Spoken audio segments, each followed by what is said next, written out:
সারা রাত আহরণের পর নৌকাযোগে আনা মাছ অবতরণ করা হচ্ছে জেলার বৃহৎ অবতরণ ঘাটে। সেই খবর জানাতে রাঙামাটি ফিশারি ঘাট থেকে যুক্ত হচ্ছেন সহকর্মী হেফাজত সবুজ। যাচ্ছি তার কাছে। সবুজ,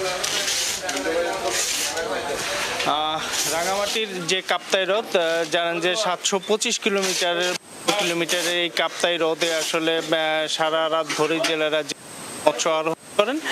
সেই মাছই আসলে পরবর্তীতে রাঙামাটির যে ফিশারি ঘাট আছে এই ফিশারি ঘাটে অবতরণ করা হচ্ছে। আমরা একটু দেখানোর চেষ্টা করছি রাঙামাটির এই যে ফিশারি ঘাট আছে সেই ফিশারি ঘাট আসলে ধীরে ধীরে কর্মব্যস্ত হয়ে উঠছে। আসলে কিছুক্ষণ আগেও যে এখানে অনেকটা শুনশান নীরবতা ছিল, এখন সেই জায়গাতেই দেখা যাচ্ছে যে বোটের মাধ্যমে মাছ আসছে এবং জেলেরা সেই মাছ নামাচ্ছেন। শ্রমিকরা নামানোর পরে এখানে যে ধরনের কর্মচারী যারা আছেন তারা মাছের বিভিন্ন কোয়ালিটি দেখে নিচ্ছেন এবং মাছগুলোকে আসলে এর পরই যেটা হবে যে মাছগুলোকে এখানে ধুয়ে মেটানোর জন্য নিয়ে যাবে। আজকে যেসব মাছ আমরা এখানে দেখতে পাচ্ছি তার মধ্যে রয়েছে কাসকি, চাপিলা, অর্থাৎ ছোট মাছের পরিমাণটাই বেশি দেখা যাচ্ছে।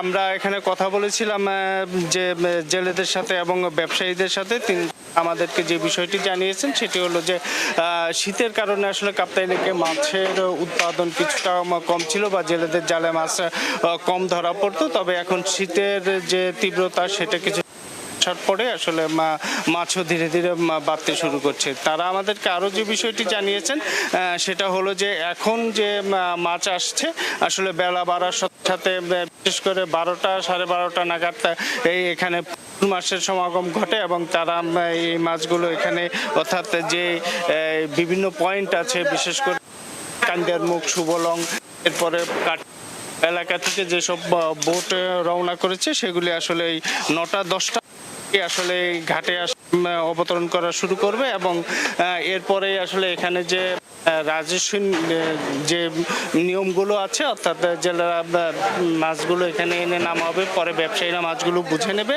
নেয়ার পরে আসলে সামনেই একটি স্কেল আছে সেখানে সরকারিভাবে মাছগুলো মেপে রাজস্ব মিটিয়ে সারা দেশে আসলে এই দেশের বিভিন্ন যাবে। তো কাপ্তাই হ্রদের যে মৎস্য আরোহণ এবং অবতরণ চলছে এই ছিল তার আমার কাছে সর্বশেষ। সরাসরি যুক্ত ছিলাম রাঙামাটিতে।